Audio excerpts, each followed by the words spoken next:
oh my God, I'm not even open. This is so intense. How am I going to do this? And next contraction was the head coming out. Welcome to Positive Birth Podcast. Today we're meeting with Alice and her son Aloe, who took only 1.5 hours to be born.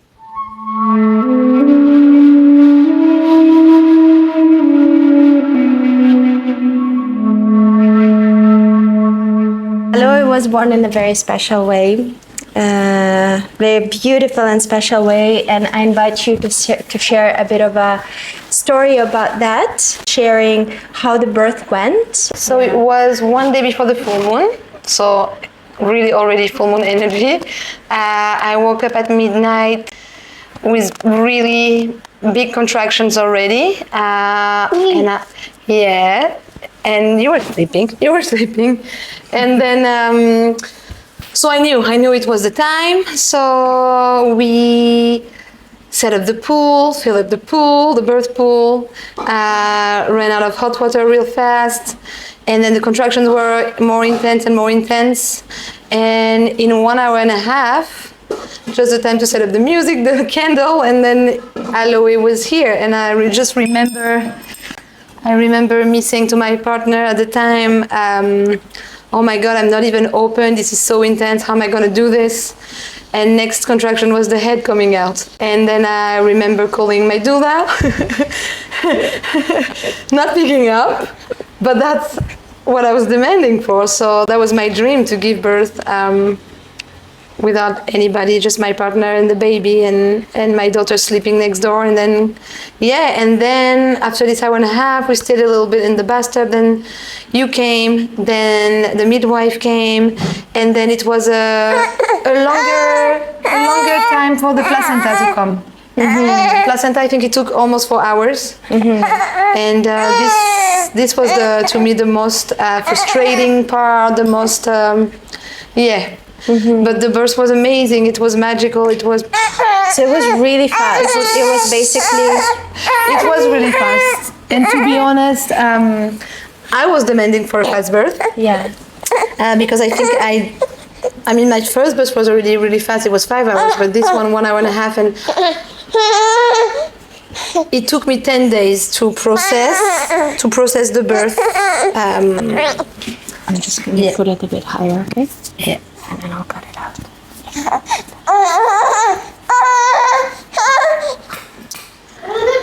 I was still. It was really fast, and it must have gotten you kind of. Did it get you off guard? Did you get like, oh, it's starting, what should I do? Or did you happen to come into this slowly, and did you have time to integrate what's actually happening? So, inside, I knew exactly what was happening. I knew exactly how I felt. I knew it was intense, very intense. And out loud, I had to express, oh my God, this is so intense. Like, I don't remember it was this way at the beginning of the labor. I'm not gonna make it. And I didn't remember that this I'm not gonna make it feeling is an indication. I know that, it's an indication that you're gonna give birth really right away. But I forgot, like, in the moment. But then inside, I was really still. I was really peaceful. I was really like, I know I'm gonna make it, Of course I'm making this. Of course this is my dream. Of course this is what I asked for, the big surrendering. And so then at one point, I asked my partner to come because he was running everywhere, trying to... And I asked him, like, can we pray? Can we pause? Can we go into the flow? Because yes, it's fast, but still there is like a slow and a peace, and like there is a silence, Let's find this silence. So you caught that moment of silence. Yeah. Or you invited it, you made it conscious. Because I knew there was the fear door and the, like the anxiety door and the panic door, which looked like I was going for this one, but I wasn't. So I just needed to be like the outside looking like the inside, So I asked him to silence and to pause and to pray, and then I was like, get back into my breathing, and then that was, I would call really ecstasy. Then it was the bliss, like, oh wow, like all the pause were delightful. This deep relaxation state that I get into when I get into the water, So the water. Yeah. So the water in your preparation, the water played a very important role so that you could find that space to relax. Yeah. You could find that route to relax when the intensity came. For me, that's the only place where I find this this state, you know, this state of meditation, surrendering, deep trust. And what is that? Is it water, just to explain to... It's water relaxation. So actually you trust a practitioner, someone who's experimented in this and it's his job, you know, and know how to do it. You trust this person to make you float and make you go in the water and take you out from the water. And then also it can involve some fabrics in the water, like rebozo style.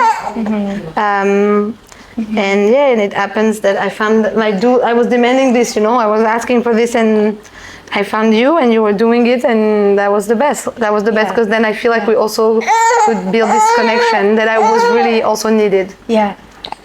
Was there anything during your birth that you were consciously calling in or repeating to yourself, like a mantra or some sentences that kept you going, that kept you in power, that kept you remembering that, like, you trust your body?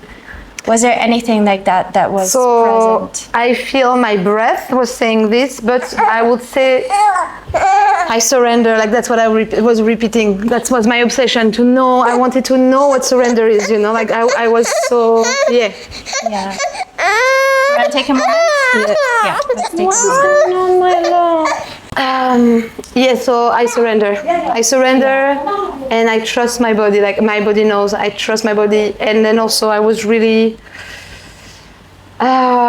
trust. It's the trust and the surrender. Those two words is like, for me, the big initiation. I knew I wanted to know this. Like, I was reading about it. I was thinking about it before giving birth. You know, Trust I was and surrender. And I was also.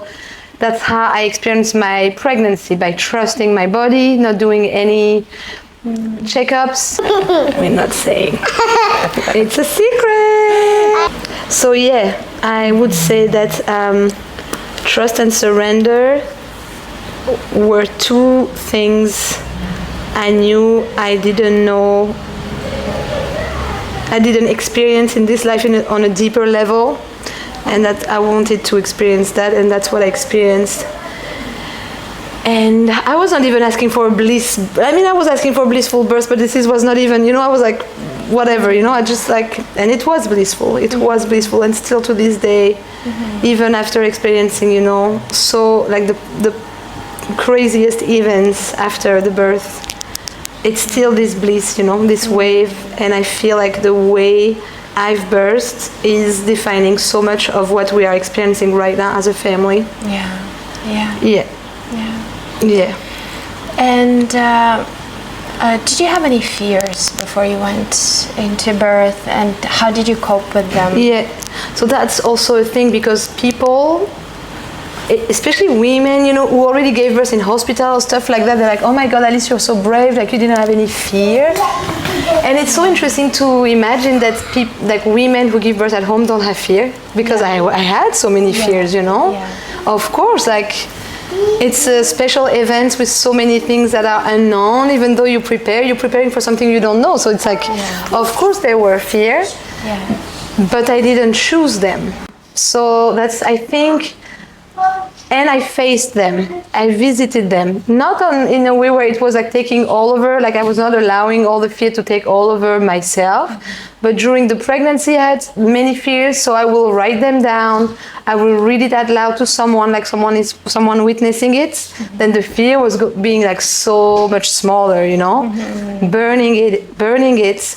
And it's not like something that took so much time, or I did it maybe 2 or 3 times, you know. And then in the birth, I could see the fear coming, and I was looking at them, and I was like, no thanks, you know, no, I'm not choosing that. Like, there is this other door, you know, like this. It's not the only thing. And I feel what makes this distance and make you able to choose is the breathing, is the deep surrendering, is the trust, and is also, of course, to have this atmosphere where you can have this, you know, like you can have this light that gives you all this oxytocin, gives you all this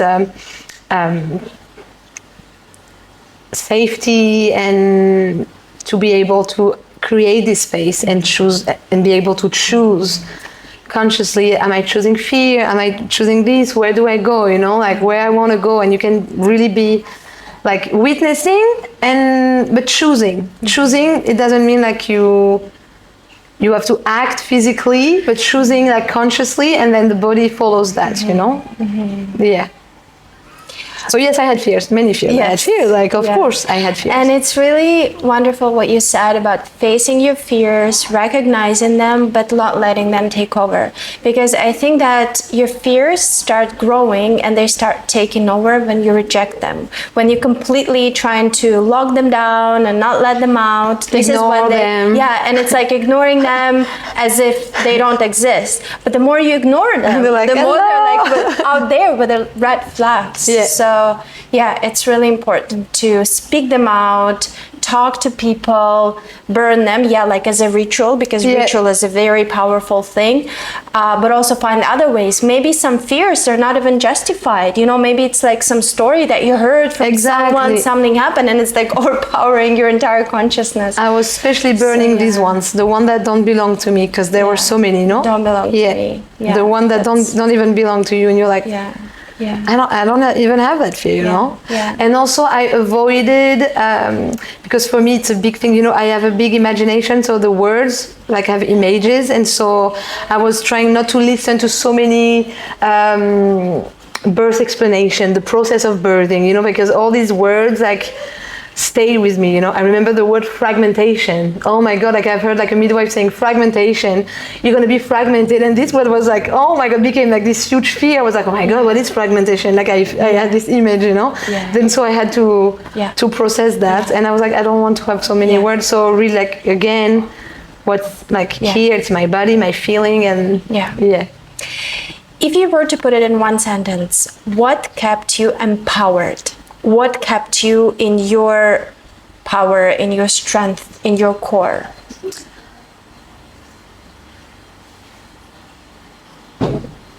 The choices that I made before I gave birth for my birth were very anchored. The fact that my partner knew that,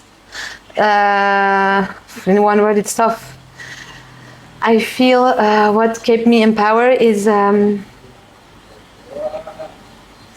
because I chose it. I chose to be empowered. I chose to be responsible for this birth, and not like being my main character, my main voice, my main reference. So I would say the trust. So it's a trust, it's your inner choice, and the support, like how I hear it, the support and people around you being aligned with knowing that choice. Knowing what I wanted, and you know, like no matter what, like knowing what I wanted. Yes, like that made me feel like I felt you knew, the midwife knew, the father of my children knew, you know, like what I wanted. My neighbors knew, like, you know.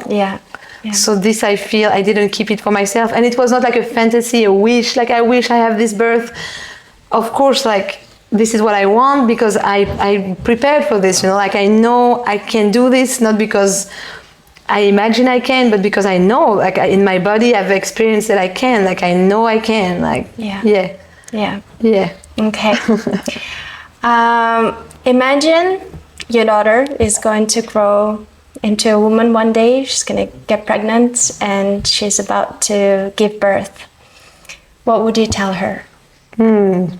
What would be your words of support? I would tell her that she knows best. Nobody else knows best than her. No, nobody. So she knows exactly everything already. It's just to remember. Yeah, I will help with that. But no, I will tell her that she knows best for sure, because I feel I've heard so many birth stories where that didn't happen like as wished, or where the fear was really upfront, And many times, I don't want to say all the time, but it's because at this one tiny moment, there was this door of, shall I trust this person more than myself? And the fear was here.